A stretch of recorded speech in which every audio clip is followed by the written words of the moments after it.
আসসালামু আলাইকুম রহমতুল্লাহ। প্রিয় খামারে ভাইয়েরা, আশা করি সবাই ভালো আছেন। আজকে আমরা আলোচনা করব এফএমডি ভ্যাকসিনেশন নিয়ে। এটা একটা ভাইরাসজনিত রোগ। বিশেষ করে বর্ষাকালে সবচেয়ে বেশি এই রোগের প্রাদুর্ভাব দেখা দেয়। আজকে আমরা এই এফএমডি ভ্যাকসিনেশনের নিয়মাবলী, পার্শ্ব প্রতিক্রিয়া এবং সতর্কতা সম্পর্কে আলোচনা করব। আমি যদি প্রথমে আসি, এটার নিয়মাবলী অথবা ডোজ। এটা গরু এবং মহিষের ক্ষেত্রে 2 মিলি করে সাবকাট করতে হয়, অর্থাৎ আমরা যেটাকে সাবকিউটেনাস বা চামড়ার নিচে বলি। এবং ভেড়া এবং এই ছাগলের ক্ষেত্রে 1 মিলি করে সাবকাট করতে হয়, এবং এটা সম্পূর্ণ প্রেগনেন্সি সেফ। তবে এক্ষেত্রে একটা বিষয় হচ্ছে, ওই এফএমডি ভ্যাকসিনেশনটা আসলে 3টা সেরোটাইপ দিয়ে গঠিত হয়, কিন্তু এটার স্পেসিফিক সেরোটাইপ হচ্ছে প্রায় 7টা। A, O, C, Asia 1, SAT 1, SAT 2, SAT 3। তো আসলে বাংলাদেশের মধ্যে 3টা এই সেরোটাইপ দিয়ে ভ্যাকসিনেশন তৈরি করা হয়।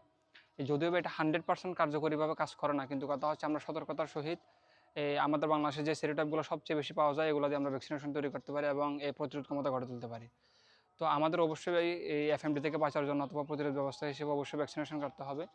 এবং এটার পার্শ্ব প্রতিক্রিয়া হিসেবে বিশেষ করে এই জায়গাটা ফুলে যেতে পারে এবং এই হালকা জ্বর আসতে পারে, এগুলো আপনা আপনি ঠিক হয়ে যায়। এবং সতর্কতা হচ্ছে, আমাদেরকে অবশ্যই অসুস্থ পশু এবং সবল পশুর ক্ষেত্রে বিষয়টা বিবেচনা করতে হবে। সবল পশুর ক্ষেত্রে আমরা অবশ্যই ভ্যাকসিনেশন করতে পারবো, কিন্তু অসুস্থ পশুতে কোনোভাবে এই ভ্যাকসিনেশন দেওয়া যাবে না, বরং ইমিউনিটি আরও বেশি ভ্রুলেস হওয়ার একটা সম্ভাবনা থাকে। তো অবশ্যই আমাদের খামার ব্যবস্থাপনাকে সঠিক এবং সুনিশ্চিত রাখতে আমাদেরকে অবশ্যই ভ্যাকসিনেশন করতে হবে। ধন্যবাদ।